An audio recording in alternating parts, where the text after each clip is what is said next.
Βίντεο 44 μέρος 5. Πώς ζωγράφισε αυτοκαμπίνα στα βουνά και το χιόνι. Συνεχίζω να ζωγραφίσει τα βουνά που περιβάλλουν το σπίτι.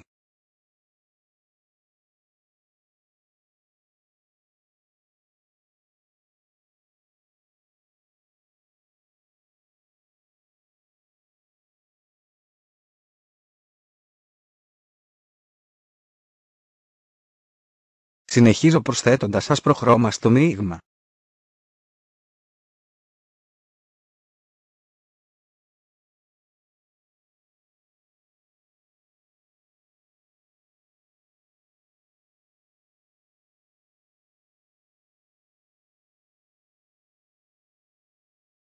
Οι λόφοι φωτίζονται από το φεγγάρι θα έχουν φωτεινότερο λευκό χρώμα.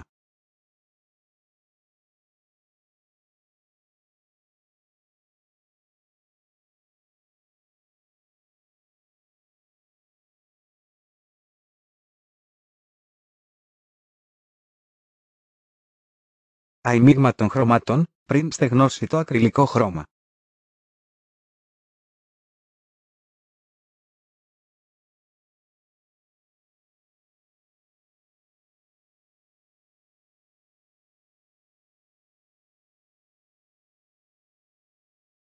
Το λευκό χρώμα φαίνεται η προέλευση του φωτός.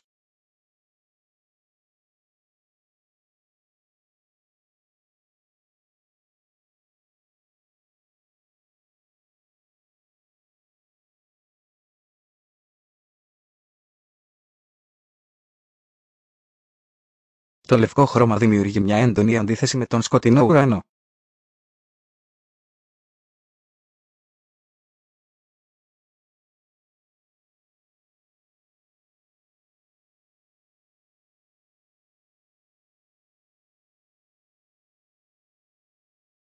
Το ανθρώπινο μάτι αρέσκεται χρωματικές αντιθέσεις.